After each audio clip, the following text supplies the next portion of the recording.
Hello, and thank you for inviting me to come and participate in this event. My name is Doug Nance. I work with Red Wing Shoe Company in Tilley, Missouri. And Red Wing came to Tilley, Missouri in an abandoned brown shoe company building. Started off with about 25 employees back in 1994. We've since grown to, in the year 2000, we grew to almost 300 employees. Had some downturns, it went down to about 150, but Red Wing still stayed put. In 2009, everybody knows what happened there. We were utilizing Missouri's shared work program to retain what workforce we had left. And we went through 2009 without laying anybody off, which we're proud of. We came back in 2010. And because we're in an economic city-owned building, qualified for a community development block grant, which the facility was awarded $250,000. Red Wing had a commitment of 40 employees. We had to hire 40 employees and a matching investment of $750,000. Red Wing Shoe Company matched that commitment and hired not only 40 employees, but we hired 150 employees. Our business grew during that time. So now we were back up to 300 employees again, and we also expanded our operations into Mineral Point, empty building. So we're growing in Tilley by leaps and bounds. And the reason I mentioned all that is not only to brag on Red Wing Shoe Company as a shoe company, but our commitment to Missouri and Missouri employment. Our current transportation status is not quite that of Walmart, but it's big enough for us. 4 days a week we receive tractor-trailer trucks from Red Wing, Minnesota, fully loaded with raw materials. The same truck is reloaded and sent back to Red Wing, and they go up Highway 21. 2 days a week we receive containers from the Dominican Republic via Miami. Some drive up 5532 to Highway 8, and some up 67 to Highway 8. Once a month we receive containers from China. And finally, there's our day-to-day deliveries that we receive from all of the United States via the common trucking companies, common carriers. So what I'm getting at is what would help us the most in terms of transportation. Tilley, Missouri is way down there in the boonies and out in the middle of nowhere. But you started the Highway 2021 project, which was a great improvement to Hillsboro, Missouri, but stopped, even though you had improvement to DeSoto, stopped short of that extra, I think it's 6 or 7 miles. What would help us is we'd like to see not only that project completed as it was approved to DeSoto, but then take Highway 21 and maybe snap some of the curves out of it and reduce some of the hills for the truckers. That would help us immensely. Although much work has been done in that area already, there's still more to go. Shoulders. I tried to turn around the other day. I was going up to the city for something and I changed my mind, and I couldn't even turn my truck around hardly. So the shoulder, at first I was going to ask you to bring that 4-lane freeway all the way down to Potosi, but after I got to looking at the numbers and the cost, from a business point of view, MoDOT's business, that's a little unreasonable.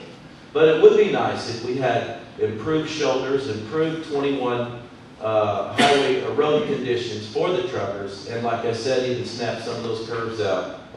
I feel that with the connection to Highway 8 going across the state and 21 going up the state, that would just make a phenomenal improvement for the Potosi, Washington County area, which, as you know, is a rural community with a lot of untapped talent and resources.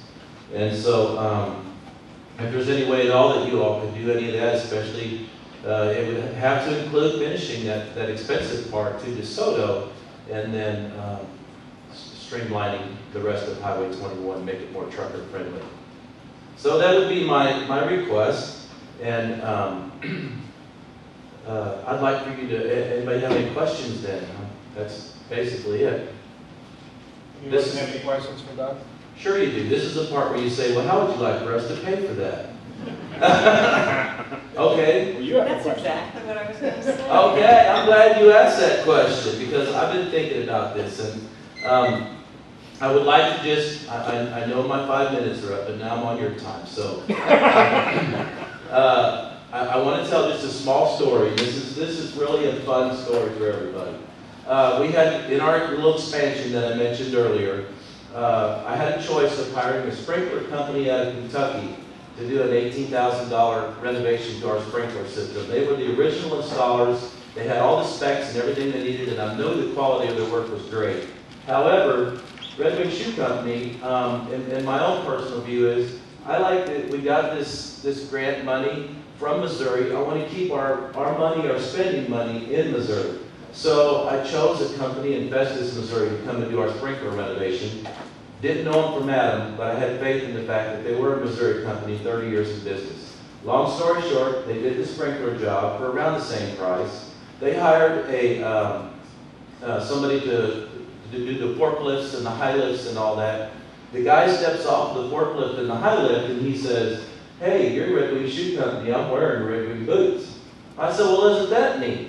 My point is, we kept our Missouri dollars in Missouri by hiring a sprinkler company from Festus, who hired a rental company from Festus, who hired a man that wears Red Wing boots. A nice big circle. How do you pay for it? Have your Missouri workers wear Red Wing boots. And I'll tell you what, I'll hire the people in Tilley, Missouri to make those boots for you.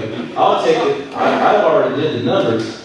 In that last expansion, we took 150 people off the streets, so to speak. No offense to that, but off of government assistance, off of unemployment. We gave them health insurance, 401k plans, and with that savings money, you can pay for your roads. We found the solution. One more thing I would like to add, Vercel Tire is our next door neighbor, and they make truck tires bigger than this room. They could certainly use that help as well. Thank you. Being from Festus, thank you.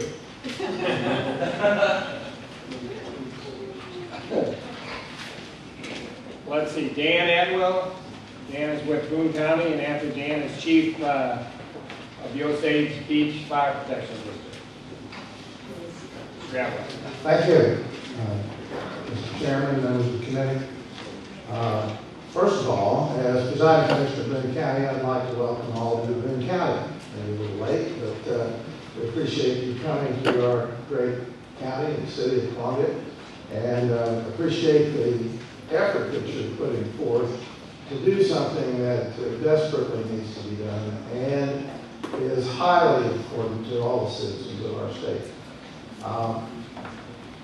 We have 162,000 residents in our county. 110 of those live within the boundaries of the city of Columbia. And we depend heavily upon Highway 63 and Interstate 70 every day.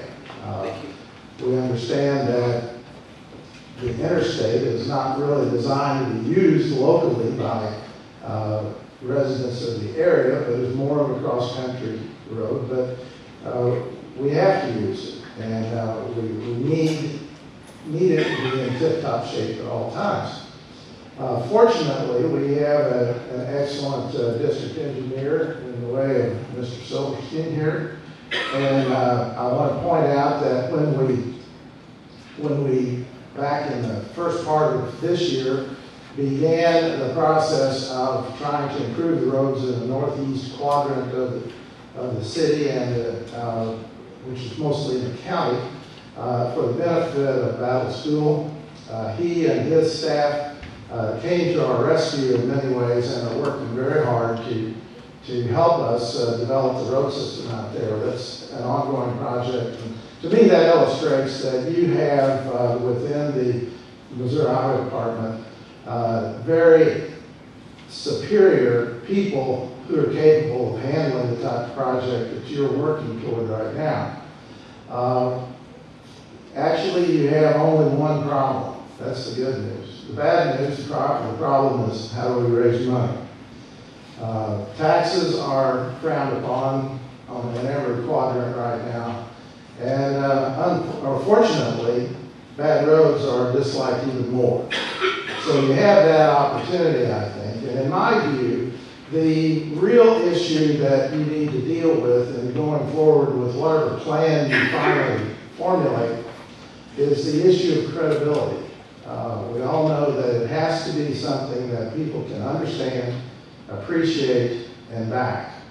And I won't repeat all the things that have been said before my time here, but I think it's worth emphasizing the need to be very specific in what it is that's going to be completed as a result of whatever program that you finally adopt. In my view, you should simply look at the district numbers from all the districts, figure out how many millions or billions of dollars are needed. And now is the time, I don't believe anyone has said this, now is the time for bonding. There's never been a better time, probably in our country's history, to go out for bond issues because of the low interest rates. If you tally all that up and you figure out what you're going to need to service that debt, then you know, or you can tinker with the numbers and figure out what it is you have to have in the way of a tax or some other form of monetary support to generate the bond service. That may seem primitive in your view because of the way you have to approach this, but it always comes back to that, doesn't it? We have to figure out what we can afford. And again, I would say that people detest raising taxes. We've got several issues right now in Boone County that are often mentioned in terms of the new tax that's needed. And we're concerned about how we're going to approach those things. But if you approach it properly with the details that people expect and you get the proper support, I think it can be done. I'm very optimistic about our entire future. I think we're in a period of transition. And that transition is simply that we're no longer going to be able to rely on the federal government for the support we've had in the past. It's important to understand that we've got to look inward to solve our own problems. I don't think we're going to give any of our taxes back any more than they have in the past, but we're going to have to find ways to do more with what we have locally. And I'm going to end now. Good job. Thank you. Questions? Thank you very much, sir. Chief Dorhar, and after the chief is Gordon Nipson. And for everybody's benefit, we got about 7 more, and then we go. Chief. Chairman McKenna, Denton, members of the committee, first of all, I'd like to thank you for the opportunity to address you today on issues pertaining to transportation and highways. My name is Fire Chief Jeff Dorhauer from the beautiful Lake of the Ozarks, Missouri. Living and working in a tourist destination that's located centrally within the state makes transportation a key issue for my region. It is a highway system developed by MoDOT that is a lifeline to my area. Without an established and maintained highway system, the Lake of the Ozarks would not be the destination that it has become today. Funding, obviously, is the key to our transportation needs. However, the days of surpluses in our tax coffers and unfunded or underfunded projects are gone. The key question is how to raise the revenues needed to ensure that the current inventory of roads and bridges are maintained while new projects answer the continued need for growth and relief of over-congested highways. Much talk has been presented on the option of a toll road on Interstate 70. And while I do not have the specifics on this plan, I see this as a beginning, but probably not the complete answer. Sorry, I'm reading off an iPad that just told me I had an email. In 1990, the state of Missouri created a Transportation Corporation Act, which authorized the formation of nonprofit corporations to develop and advance transportation projects. This act allowed the Lake of the Ozarks to construct a toll bridge connecting the east and the west side of the lake. I believe similar projects such as this and the I-70 public-private partnership are the most viable option for our transportation needs. These projects free up existing funds needed for upkeep and other bridges and highways throughout the state of Missouri. While most associate the importance of our highway system to tourism, commerce, and convenience, I would ask that we also take account of the safety of our public in times of emergencies.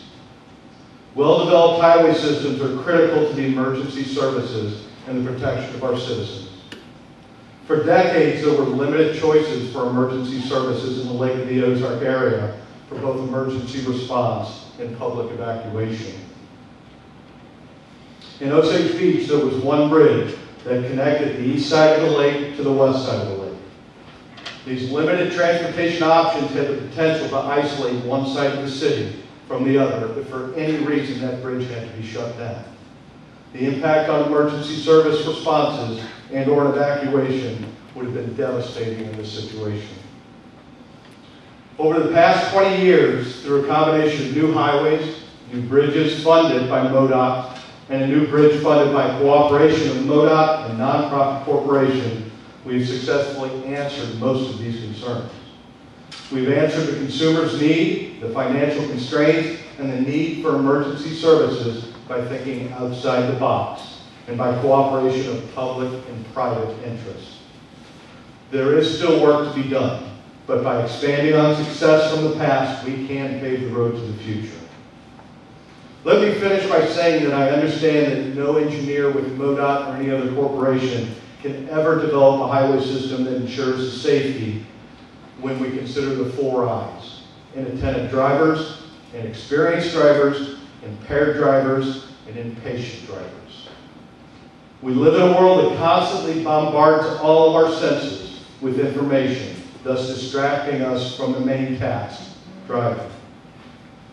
Between the stereos, cell phones, billboards, street and highway signage, we are overloading ourselves with information, thus making the task of driving more dangerous than it already is. We do need, however, to task our engineers to create highways, and particularly intersections, that reduce the risk of accidents caused by these 4 I's.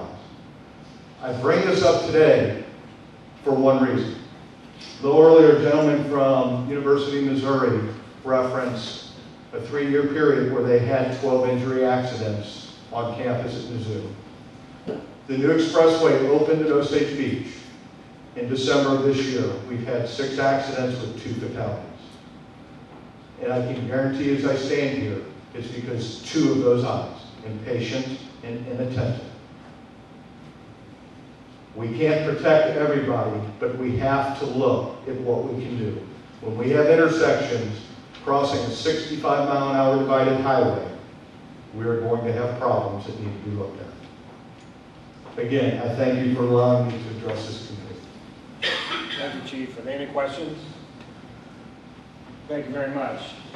Mr. Gordon Ibsen, and after Mr. Ibsen is Peter Hoffer with the St. James Winery. I might add that I was at the transportation thing in Jeff City that the Farm Bureau put on, and Mr. Ibsen stopped me afterwards and gave me a sheet of paper. And when I got home, I read it, and it had to do with the funding idea he had. So I really didn't know where he was from, but he had his telephone number, and he was from Northeast Missouri. So I called him to tell him about the Hannibal meeting, and he had a conflict and called me back. So that's why he's here today. So go ahead. Thank you, members of the committee. As mentioned, my name is Gordon Ibsen. I am a professional economic developer with over 35 years' experience, mostly in rural areas. However, I'm here today speaking as a private citizen and not as a representative of my employer or any other organization. As your committee member, Becky Cleveland, will be able to tell you, in economic development, development follows infrastructure. Without good infrastructure, particularly transportation infrastructure, development's not going to happen. I'm here with a funding proposal to address an issue raised by Director Keith and mentioned by 2 previous speakers.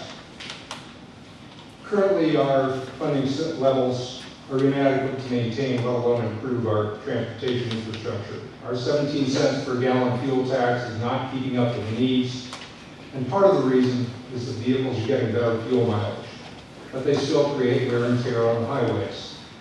New electric vehicles will never pay fuel taxes, but they also cause wear and tear on the highways and bridges. As mentioned many times, there's a great deal of resistance to simply raising the fuel tax, and that won't address all of the issue. It doesn't solve that problem of those higher mileage vehicles and the electric vehicles paying their fair share of tax. So my proposal is to add what has been mentioned twice before, a vehicle mileage tax, but in this case to credit the owners for the fuel taxes they currently pay. And you have in front of you a 3-page write-up that kind of details this in more greater detail than what I'm about to say. So how would this work? When a vehicle is purchased, the mileage is already recorded. And when that vehicle is registered in Missouri, the License Bureau would then record that mileage. Each year or two, when the vehicle is inspected prior to getting its license plates renewed, the inspector would record the vehicle's mileage on the inspection form. Then when the owner renews his or her license plates, the License Bureau, using a computer program that I will describe, would calculate the number of miles driven in the last year or two and collect the mileage tax based on the formula in the following example. Missouri would continue to collect per gallon fuel tax. But based on the formula, vehicle owners would receive a fuel tax credit against the mileage tax they owe each year. Owners would then pay the difference between their mileage tax and their fuel tax credit at the time they renew their license plates. Here's the example. Assume that the mileage tax for this example is 1.25 cents per mile. Note that the tax rate could be higher or lower depending on the amount of revenue needed. Semi-trucks and other vehicles that cause greater wear and tear on roadways could be charged a higher mileage tax, but I leave that to those who have said it. Based on EPA estimates, vehicle A gets 15 miles per gallon, vehicle B gets 35 miles per gallon, and vehicle C is an all-electric vehicle, yet uses 0 gasoline. And for this example, let's say each vehicle drives 12,000 miles in the last year. Their net mileage taxes would be calculated as follows. Vehicle A, the mileage tax would be $150 for 12,000 miles times 1.25 cents per mile. However, to drive 12,000 miles, it would take 800 gallons of fuel. The owner would have paid $136 in fuel taxes. He or she would then get a $136 fuel tax credit against their $150 mileage tax, leaving a net mileage tax owed of $14. Vehicle B mileage tax would also be $150. However, for this owner to drive 12,000 miles, it would take 342.85 gallons of fuel. The owner would have paid $58.28 in fuel taxes, and he or she would then get a $58.28 fuel tax credit against his or her $150 mileage tax, leaving a net mileage tax owed of $91.72. Vehicle C, being an all-electric vehicle, would also have a mileage tax of $150. However, to drive 12,000 miles, they don't take any fuel and don't pay any fuel taxes.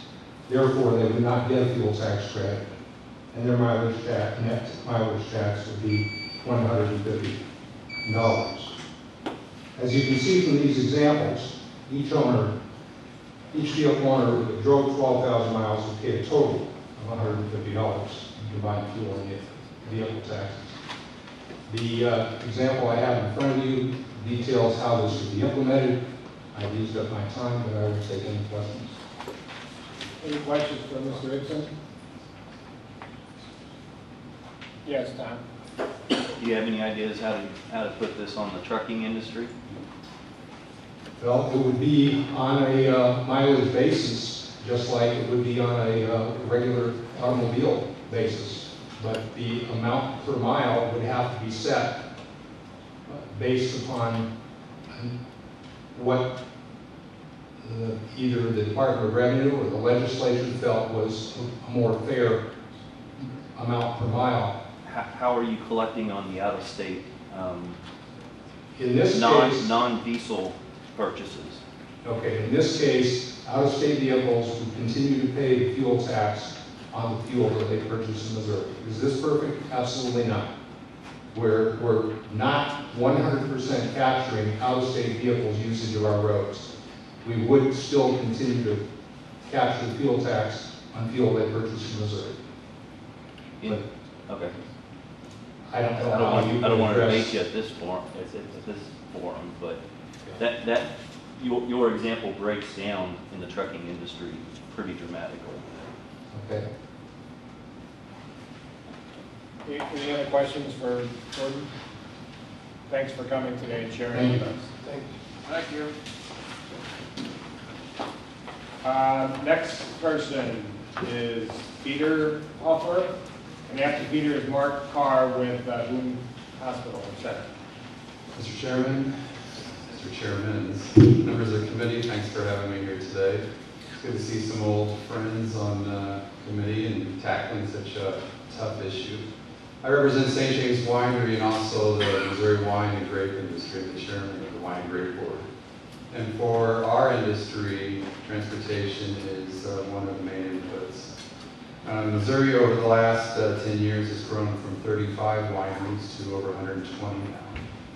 Including the growth in the vineyard, which now is up to 400, we stretch across the state in almost every county, have vineyards and wineries. Most of the wine sold is at the front door of these wineries, and in fact, a lot of them have become local focal points for agritourism. So we're seeing a lot of folks that are traveling to Missouri from other states. It's kind of a combination of our top two industries, tourism and agriculture, to visit these wineries and enjoy the scenic Missouri that we've all grown to love. So transportation issues that you're facing are critical for our future of our industry. We're approaching about 1 million visitors to our winery right now, and our economic impact's about $1.6 billion for the state and growing. We're constantly reminded of the importance of what you're doing by the number of bridges that shut down and we have to reroute our folks that are coming to our wineries in almost all parts of the state. On Highway 94 in particular, with some of the bridge work that's being done and planned and enacted, it's caused quite a bit of shuffling to go on with a lot of the tourist groups. Also, we're seeing a lot of increased bus action to visit these wineries in the rural areas. And we're seeing something more unusual. A lot of towns now are building infrastructures in rural Missouri to accommodate greater expansion beyond the wineries. You're seeing more bed and breakfasts, restaurants, bike trails, much greater use of scenic amenities, like in my area, access to the rivers has become part of the mix. So as you start to look at not only the wine industry, but all the industries that touch that, from hospitality to tourism to agriculture, we have 3 very strong and growing clusters in our state that depend on transportation.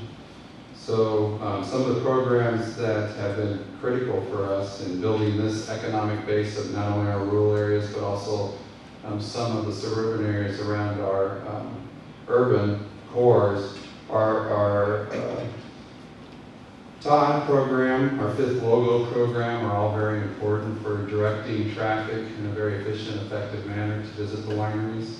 There's been a number of wine trails that have been formed around the state that emphasize locally grown foods. So you're starting to see these industries arise more on a microclimate basis, which I think begins to brand these regions, which I do believe in future years will lead to more use of our rural roads just to visit these. I know in Washington County now we have farm tours, which is something that we've seen out in Sonoma and other parts of the country for quite a long time.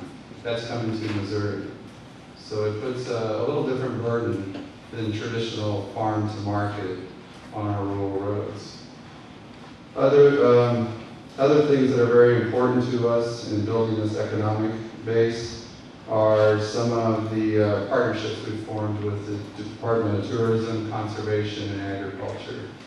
So this involves just more than the wine industry. So I come before you today saying, don't forget about our rural areas, and don't forget about, as you build those shoulders on the roads, they're critical for people that want to take bikes out as they visit a B&B, and they want to enjoy what the best of rural Missouri is. They're actually using those shoulders to bicycle a little bit. So with that, I'll finish up my testimony and take any questions. Any questions? Yes, sir. Are you guys doing much shipping of product? Is that an important Yeah. aspect of it? It is, because a lot of the folks that we get are from out of state. So being on I-44 in particular, we have over 100,000 visitors at our winery in St. James. And quite a few of them are from out of state. So as you talk about how to capture that out-of-state usage, those folks don't, anything that's based on a system of sales tax would capture their expenditures at the winery, and certainly a toll road would capture their use of our highways. But we see a lot of international traffic through on Route 66 as well that stop at our wineries. Any other questions? We won't forget about your roads, and don't forget about a commission that's thirsty. God love you. Mr. Mark Carr with Boone County Hospital. Mark here. He got called away. Joe Reger with the Lake of the Ozark Community Bridge Cart. And then after Joe is Mike Bates with Central Missouri Professional Services. Mr. McKenna, the number 19 is here. Mr. Thomas, I think he might have been skipped. Oh, he is here? Yes. Okay, I'll come back to him. Thank you. Chairman McKenna, Chairman Jetton, committee members, thank you. It should not surprise you as the treasurer for the Lake of the Ozark Community Bridge that I fully support toll roads. Any questions?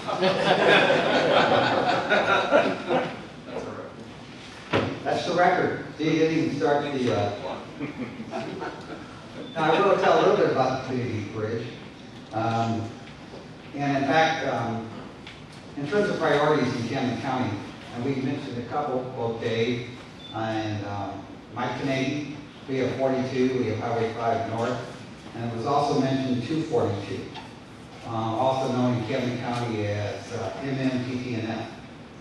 And those are the western connector roads from Highway 5 to the community bridge. And call it MMTTNF or Route 242.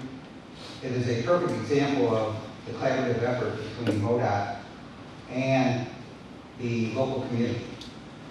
And while we talk about a couple things like sharing the pain and collaborative efforts and maybe all of the above, I'm not so sure that it's all of the above. I think some detract from others. And I personally am a very big believer in the collaborative effort. And I want to thank Kevin Keith and what has been done down at the lake with 242, which is the eastern connector between the new expressway, also thank you MoDOT, and our community bridge. Now, if you're not aware, the community bridge is the first transportation corporation in the state of Missouri. It is also, up until last month, the only self-funding transportation corporation ever in the state of Missouri.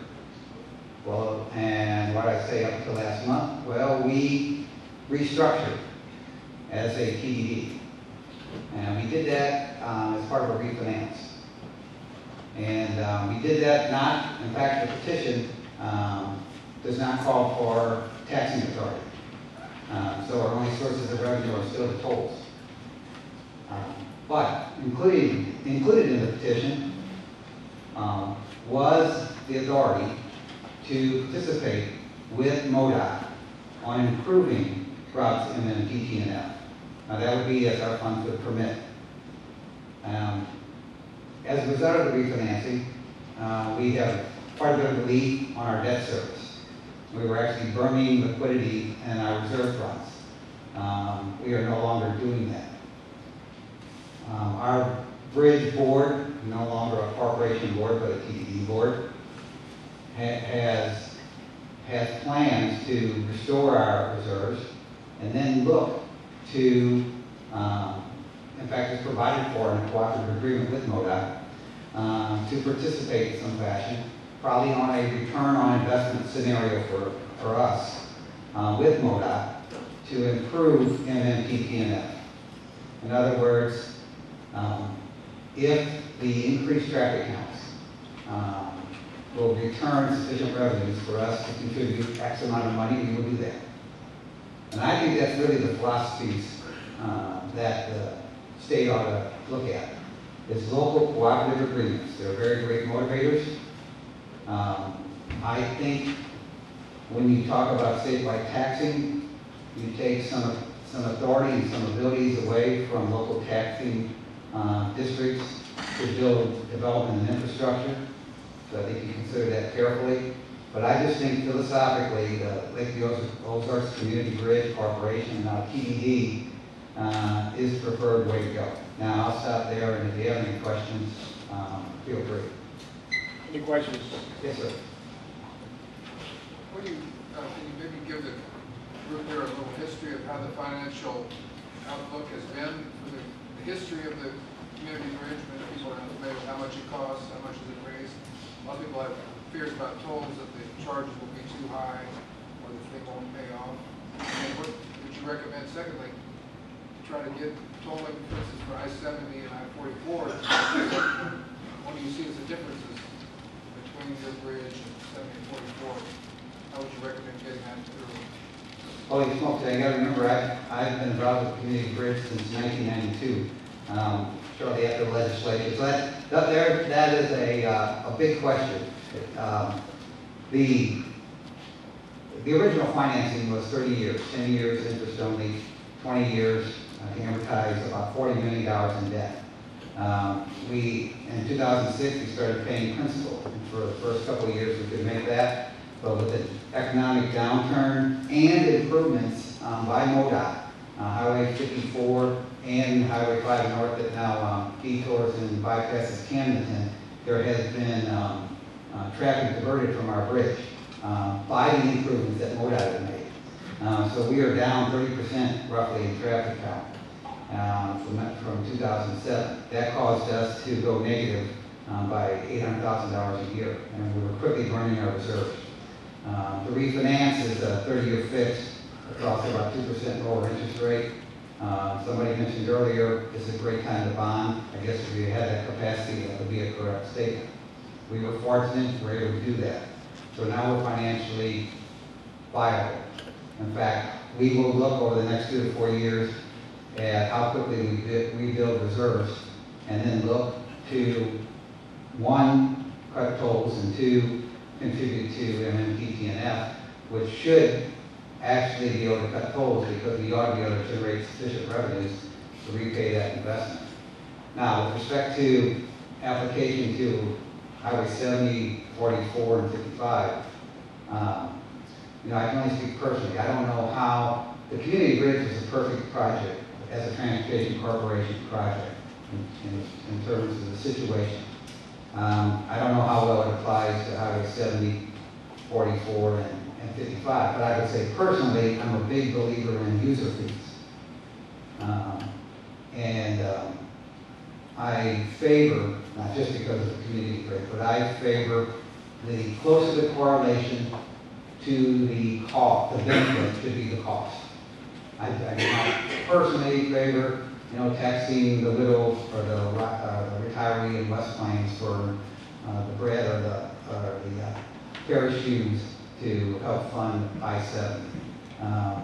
I believe the closer the connection between the benefit should be the cost. But you find me very much in favor of toll roads for I-70, I-44, and I-55. How much of your funding or financing came from any international sources? None.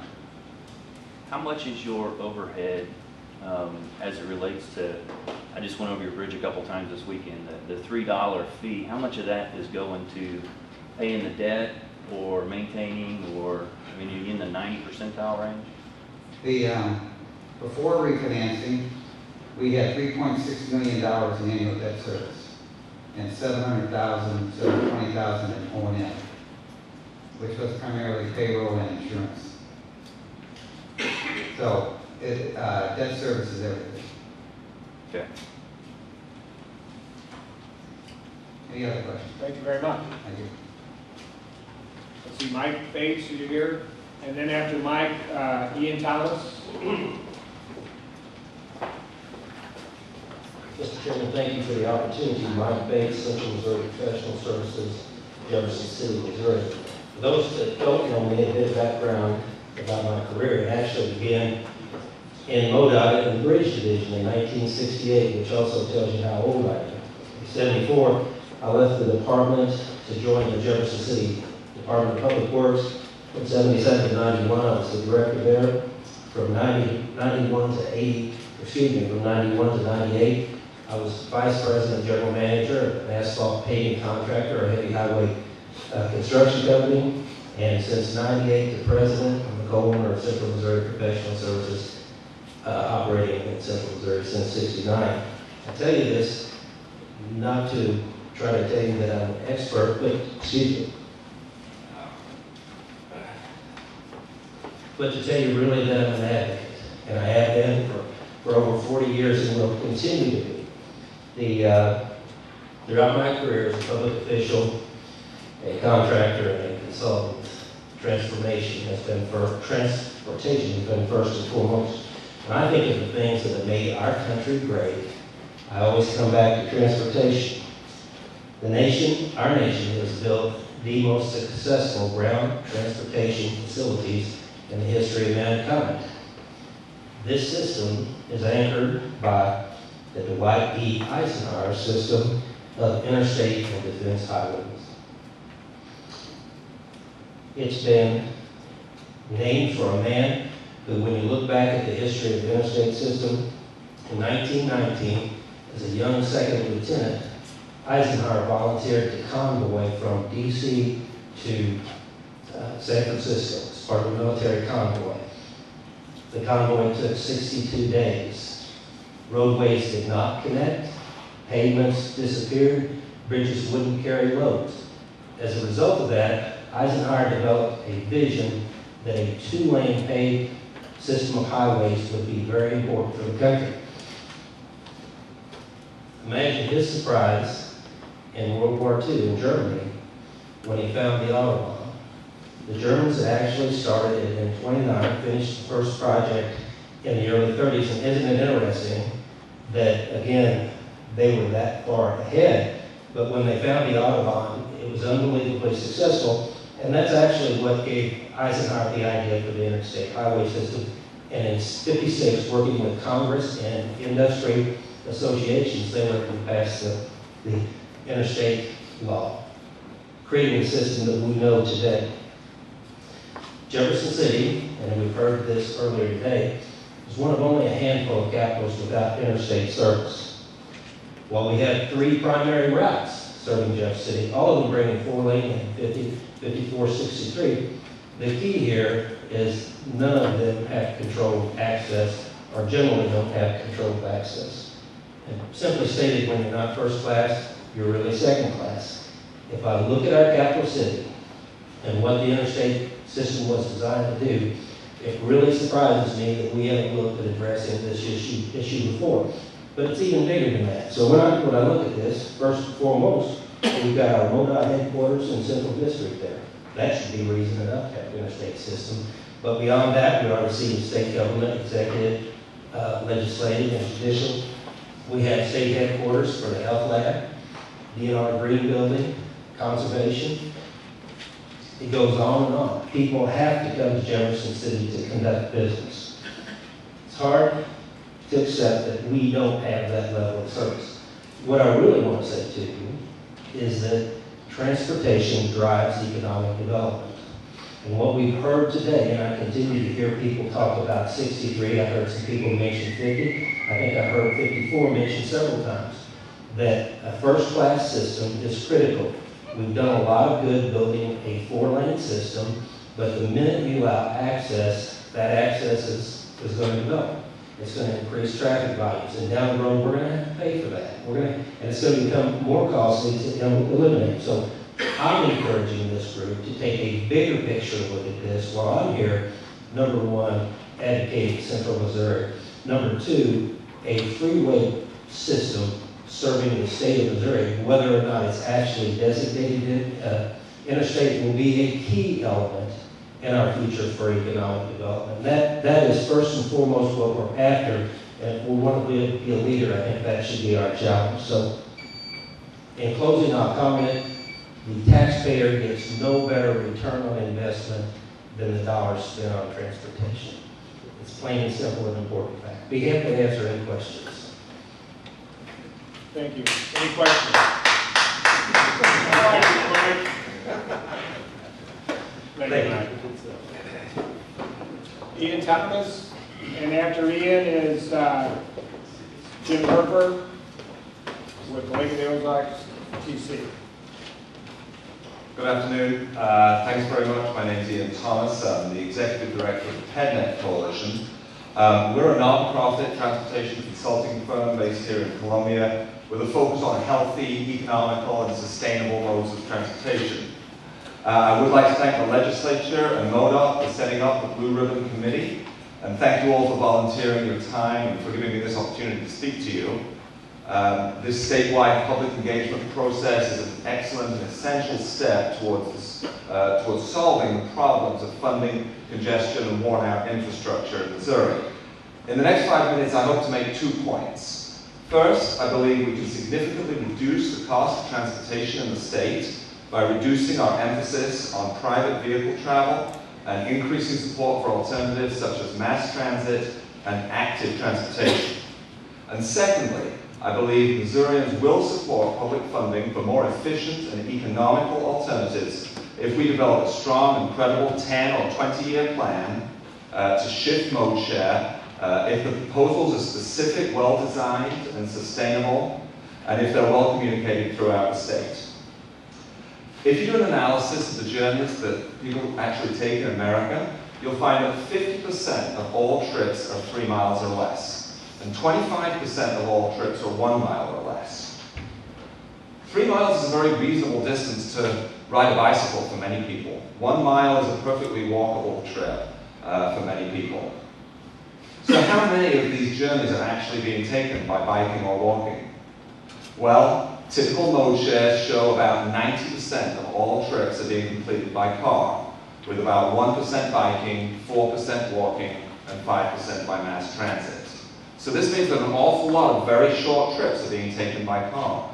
Imagine if just half of those short trips were taken by active modes of transportation. What a difference that would make to congestion and road maintenance in cities, and therefore to transportation budgets. Not to mention the public health, environmental, and personal economic benefits for people. So why are people driving for these short journeys? Is it because they don't like walking or bicycling? Or is it maybe because of a lack of infrastructure?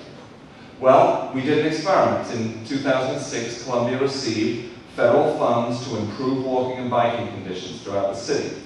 And as you've been in Columbia today, I hope you've noticed all of the new bicycle lanes, trails, and pedestrian crossings, not to mention all of the bikers and walkers out there using them, even in the very hot weather we've had recently. A study just published shows that walking for transportation increased 74% in Columbia during the first 4 years of this program, 2007 to 2011. And bicycling increased 147%. So people will walk or bike for these short journeys if the conditions are correct. What's more, people will support public funding for these facilities if they know what they're going to get. Columbia has consistently and easily passed local taxes for trails and sidewalks over many years. But what about people with disabilities? What about older adults who can't walk far or ride a bicycle? And what about those who just don't want to do that? Well, here I believe mass transit should be a large part of the answer.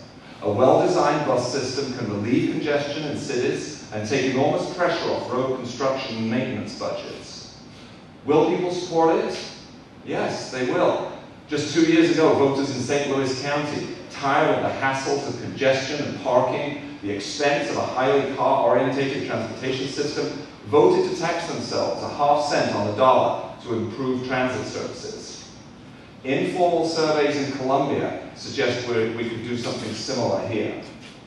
Clearly, mass transit is something voters want, and clearly it would create big savings. However, according to the fact sheet that I received, MoDOT will spend just a little over 1% of its budget on transit this year, with the rest going to roads. Finally, let's look at intercity travel. Here again, people are looking for alternatives to driving, with private shuttle services and long-distance bus companies thriving.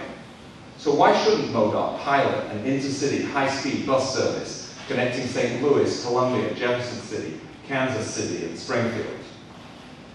So summing up, the lessons from Columbia, St. Louis County, and elsewhere is that voters will support a sales tax, or a gas tax maybe, for a credible and transformational initiative that reduces costs by replacing short car journeys with walking and bicycling, expanding mass transit within cities, and developing a high-speed transit service between cities. It won't solve the entire problem, but it must be part of the problem. We need a strong vision, a well-designed, long-term strategy with clear goals, and an effective communications campaign. PedNet would love to help you with that project. Thank you. Any questions? Thank you, Ian. Any questions?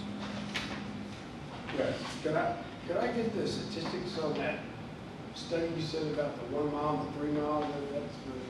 Okay, that's not it. I have a packet of information here. That's not actually in there, but I can email you references for that.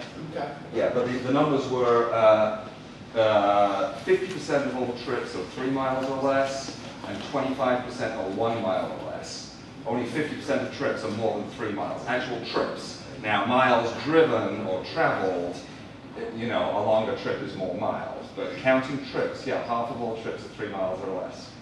That's why I-70 is so clogged in Columbia. Thank you, Ian. Any other questions?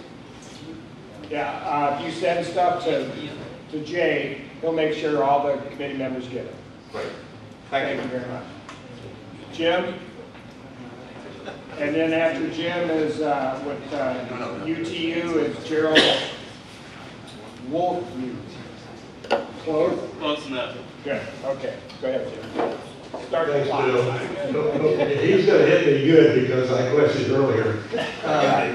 You'll be happy to know, though, I've thrown away everything I've brought down here to talk about, because I really think, after listening to everything, that we've been down this road so many times before, haven't we, Kevin?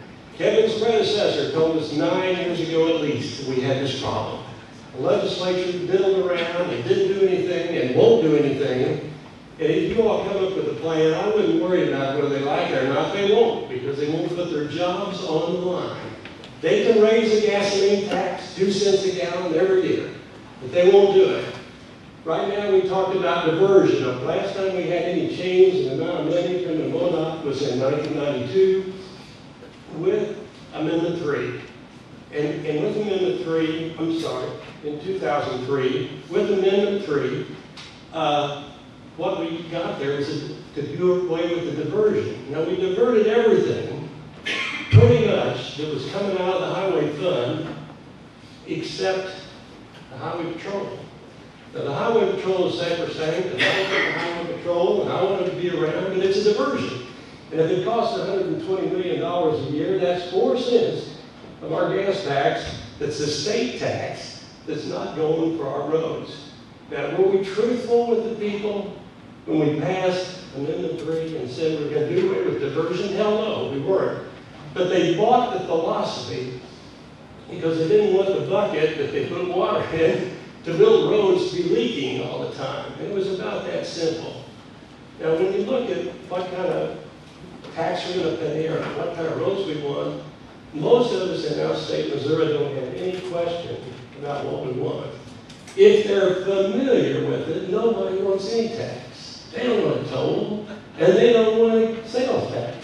And if I'm buying shirts and socks and underwear, I sure as hell don't want it to go and build a highway on Interstate 70 when I know the statistics that Kevin and the Highway Department have given us over and over again is 30% of that traffic is truck traffic. If you go back to 1950, When my dad was a gasoline dealer, he couldn't believe it. He said, you know, Jim, and I can still remember, I was off to college. He said, be careful, don't spend too much money. But he said, remember, keep out of the way of those trucks. And he knew at that time that it took about 100,000 passenger cars to do the same damage that one 18-wheeler does. I don't know how many passenger cars. Now, if we have a toll road on Interstate 70, it's obvious the truckers are going to oppose it. Not that they shouldn't, they got to look out after their best interest. But most of the people will be for a toll road that are not state Missouri. With the new electronic tolling devices, we can have all kinds of fees we charge. If you live close and you're driving in and out to Kansas City or someplace locally, you can get a break on what you're going to do. If you're going to be cockroach traffic and just move around within one little town to another, there won't be any toll because we won't have that many toll stations with the toll plan that MoDOT had. This is a great plan. We had it 10 years ago. What hasn't happened is the legislature hasn't moved.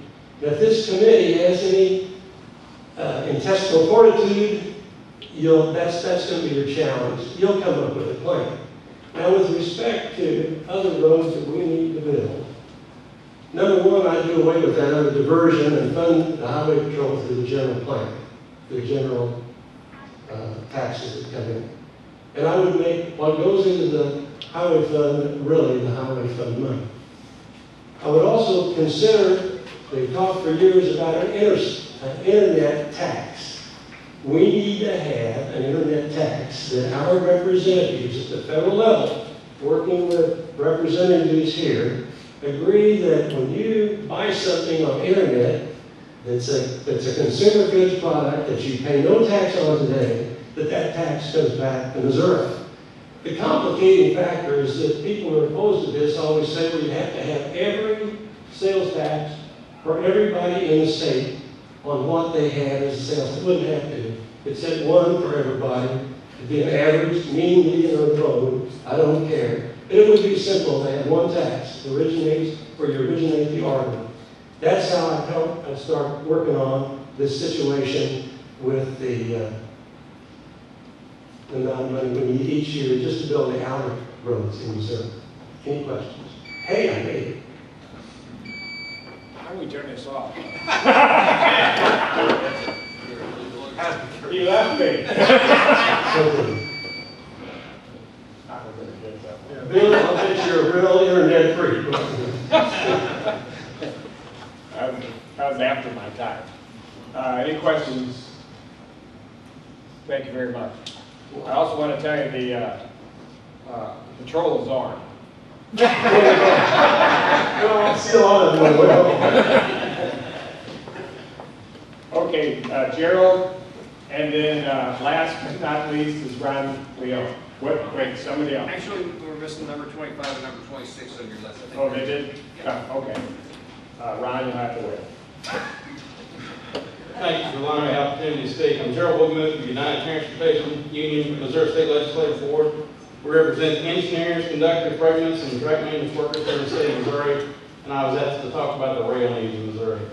Missouri has been the connecting state to freight and passenger traffic in our great nation, whether highway, rail, water, or air.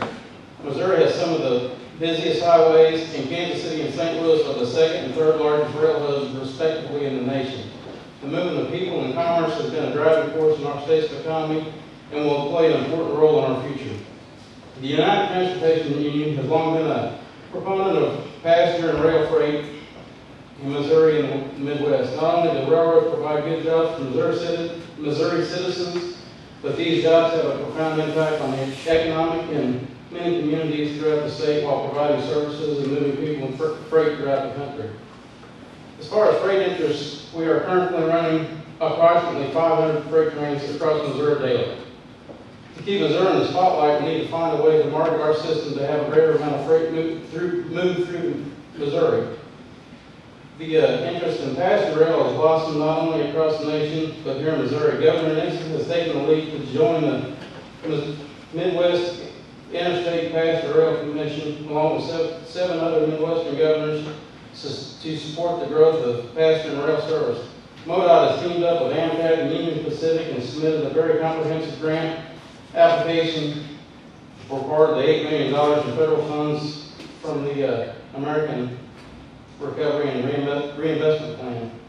Some of that money is responsible for alleviating the major bottleneck between Jeff City and St. Louis on the Union Pacific with the construction of the new bridge over the Osage River. Missouri has long shown its support for passenger rail in these tough economic times, as we must continue to support. Amtrak has an integral part of the transportation plan in Missouri for many years, providing a viable and affordable means of transportation to our citizens. But a couple of years ago, while Interstate 70 and I-44 were shut down, Amtrak made its daily trips, shut down for the snowstorm, excuse me. Amtrak made its daily trips across the state and ran on time. MoDOT will request between $8 and $9 million for Amtrak funding this year. This is about the amount that MoDOT spent on clearing the highways after clearing the snow after the snow fell on the great blizzard. The need for passenger rail service has grown as we strive to provide a viable and reliable transportation rail system with the infrastructure that cannot meet these demands unless it's improved and upgraded. As Americans, we love our automobiles, but we also must not blow our heads and let it stand be a viable solution to mass transit slip away. Little tidbit of information: 2 rail lines can move the same amount of people per hour as 8 lanes of highway traffic. So that brings me to where do we go from here? If Missouri is to be a part of the Renaissance, we must continue to fund our passenger service, which will in turn improve our freight capacity. On-time performance is some of the best in some of the best of the nation's ridership communities have increased each year, over 10% rise of ridership last year alone. Provided each of you with a fact sheet that's spelled out this information. I spoke of the $8 to $9 million that Amtrak requests from the general fund each year. While we got the $8.1 million last year. Amtrak spends in Missouri in services, supplies, and salaries for its employees nearly $24 million back into Missouri State's revenue. That's almost a 3-to-1 investment on our Amtrak ridership. Missouri has always provided itself with being a show-me state. We have the capability and resources to show the nations how we can partner with businesses and labor to create and maintain the best transportation system in the nation. If we are to dream, we cannot do it in general revenue. We must think another way.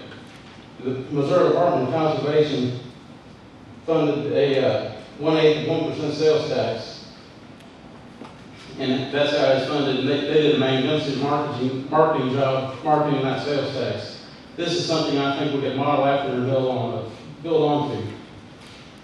To have a system in place for Missouri, we must not just look at one mode of transportation. Highways, rail, air, water, everything needs to be on the table and needs to be integrated. Our forefathers had visions to make the transportation system what it is now, and while at the time it was a vision, but we have met the limits of that vision in the system. I'd like to close with a couple of questions to you. Are we going to be the show-me state and have a vision to make the tough decisions? Are we willing to accept the financial responsibility that our parents and grandparents accepted to build a world-class interstate system like we have today? And last, what scares me the most is what are we going to leave for our kids and our grandkids later on? Thank you, Gerald. Any questions? Thank you very much. Bonnie Parig is with the Merrimack Regional Planning Commission. And then after Bonnie is Randy Beck. See here? Okay. Last? No, Ron's going to be last. I'm going to dinner with him. Go ahead. Thank you. Good afternoon. Thank you for allowing me to speak today. I am Bonnie Parig. I'm the Executive Director of the Merrimack Regional Planning Commission. And we've been fortunate to meet some of our board members here today. And Mr. Burkham is one of our presiding commissioners here in the Merrimack region. Turn it around. Point and click with your index finger. Pardon? Point and click with your index finger. No, let me show you. There you go.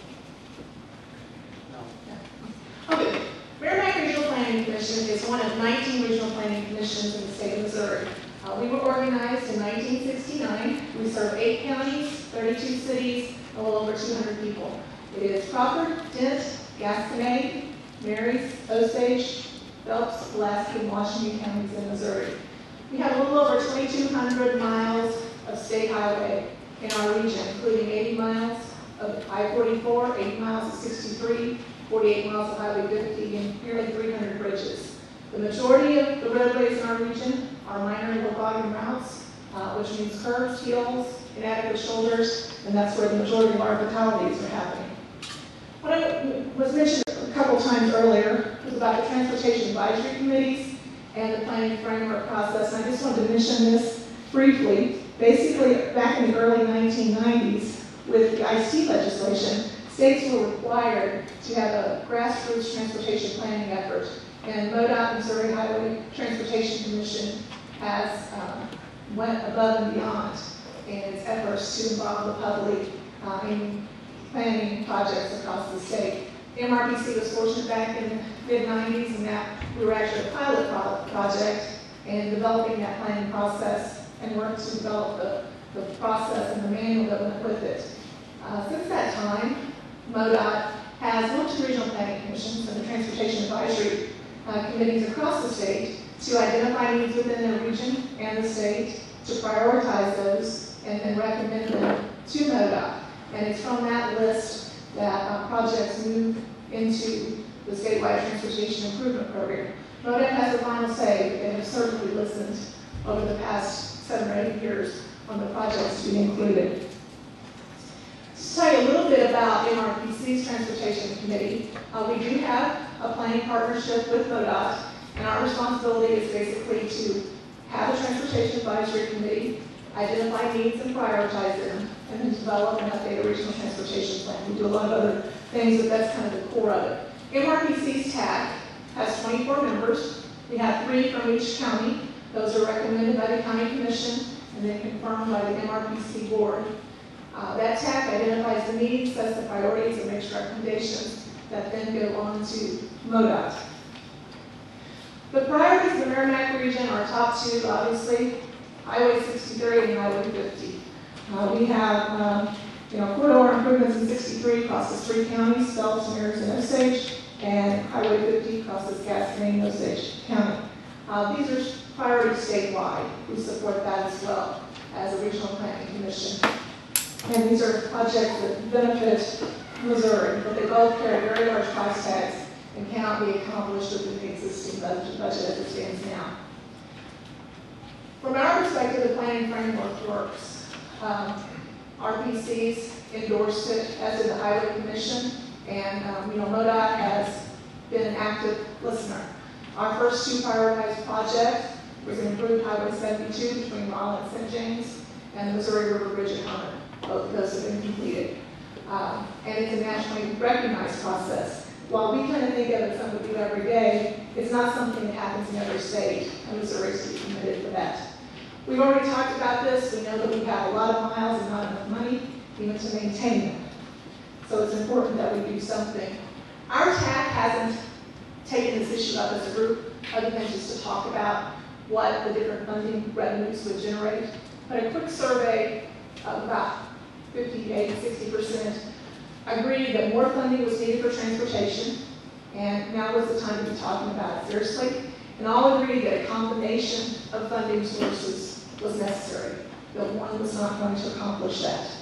Kind of the order of preference that we got from this survey, and this was a quick one that just asking their opinion, was an increase in state gas tax followed by sales tax. Both the 2 options that were thrown out on sales tax was an additional tax dedicated to transportation or applying the existing state and local tax to motor fuel sales. And then followed that by increased license fees and toll roads. Other ideas was toll bridges, and you can continue on there. I guess the bottom line was that there is a process in place. You have tax all across the state. These are grassroots folks, and I think they can help define what the resolution could be, what would be sellable to the folks of Missouri, and can be the greatest advocate. So you've got a grassroots group of people all across the state that's ready and able to help with this issue. I take any questions you might have. Thank you, Bonnie. Any questions for Ms. Craig? Nice presentation. Thank you very much. Randy? All right. Everybody ready to get out of here? Well, thank you for your patience, for waiting for me to speak to this organization. It's been an interesting day being at the bottom of the list here. I got to kind of observe everything. I didn't bring up any prepared remarks, and here I can. Well, I'm a salesman, first off. I do commercial brokerage and development in the Fort Leonard Wood area. And for that reason, particularly interested in transportation and economic development. The two go hand in hand. We have to not only keep up with what we got, we've got to improve it. You know, I think everything's been said that could be said about what we need to do. And what I found as an observer of this thing we've had going on today is the positive response we've had in MoDOT. It's been over and over and over. And I've done many projects with MoDOT, from federal interchanges to working with our TDDs and connectors. They're great to work with. Your engineers are great. From that salesman perspective, how are you going to sell this? You know, there's one thing you see as you go down the highway, are those signs on these bridges and these improvements completed as promised. And you guys have done it. You know, 17, I wish you'd get on that a little bit quicker. That makes my ride home a little slower. But we are getting that. You guys at MoDOT really do have a good reputation at this time. And yeah, is that saleable? Yes, it is. You have completed as promised. You know, and one other thing I heard was pain. And you got to focus on the gain. You know, what do we gain by these improvements? What bang do we get for our buck as a taxpayer? It's so important. We all know that these days. You know, it's that well is really getting dry. We had a long drought. You know, but we do get bang for a buck. You know, those transportation dollars go into economic development dollars. We have to find a way to do this. I know you got a lot to go over, a lot to compile. You're having these hearings all over, and you know it's hearing that same theme over and over and over. And I'm sure you're also hearing that positive about MoDOT. So I think it is saleable at this time. You know, I really do. MoDOT has done a good job in the last several years.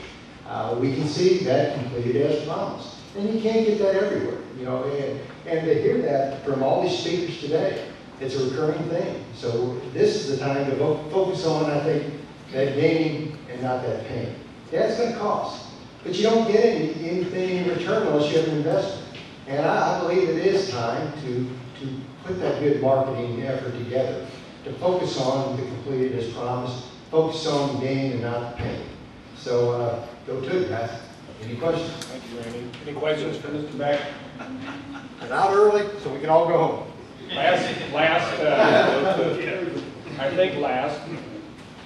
Ron Leone with the Missouri Petroleum Marketers Association.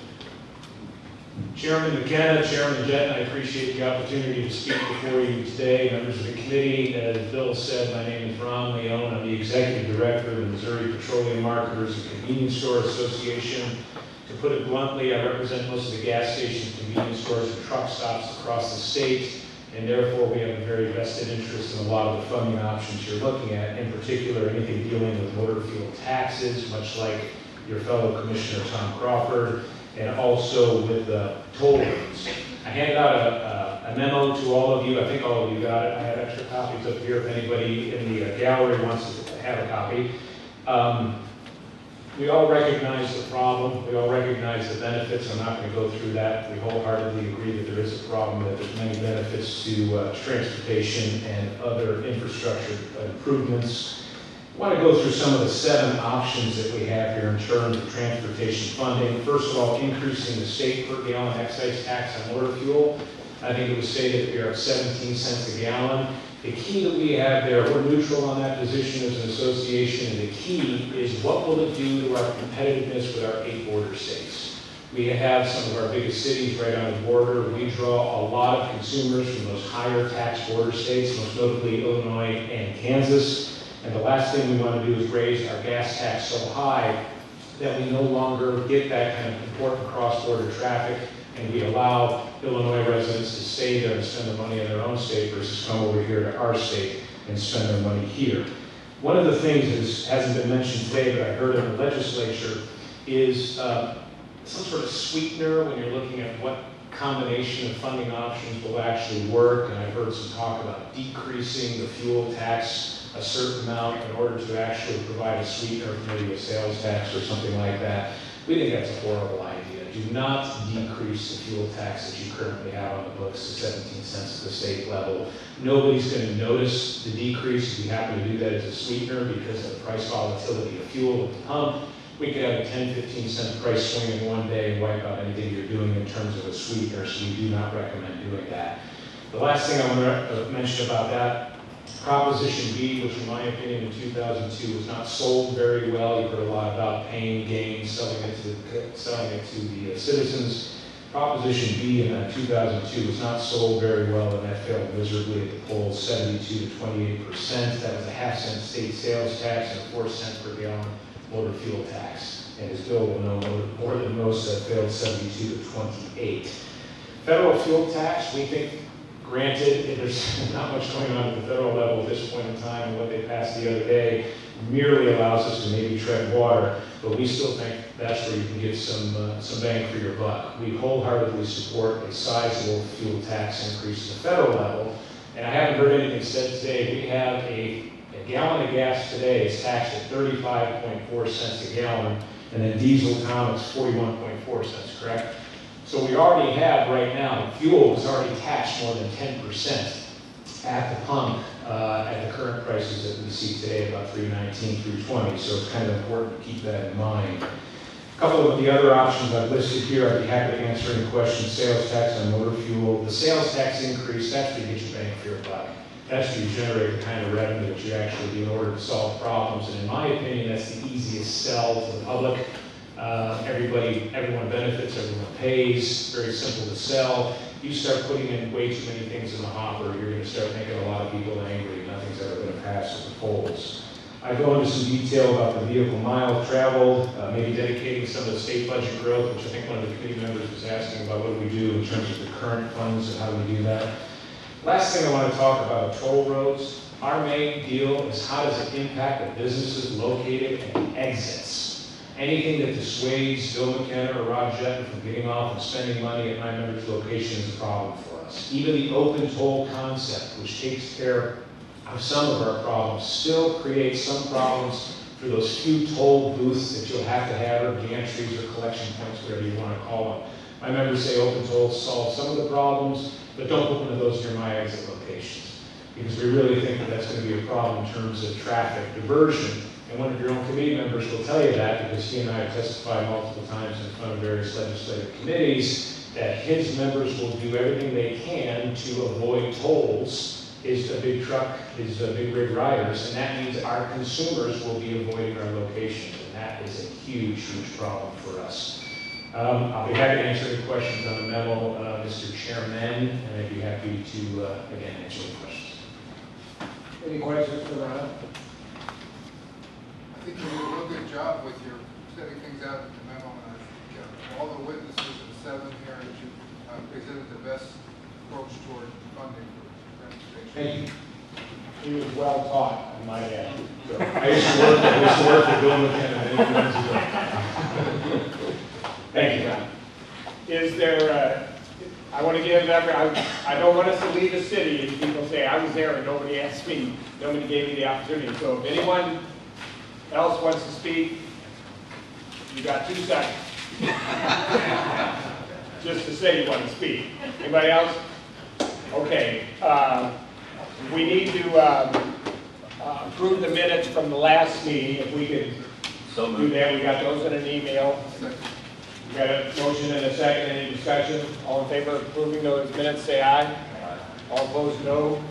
The ayes have it. The next meeting is in Hannibal 2 weeks from today. July 23rd at 10 a.m. at Arch United Methodist Church. Which is a different location than what was on given our first sheet. Arch United Methodist Church. Anybody have anything? been, entertain a motion to adjourn.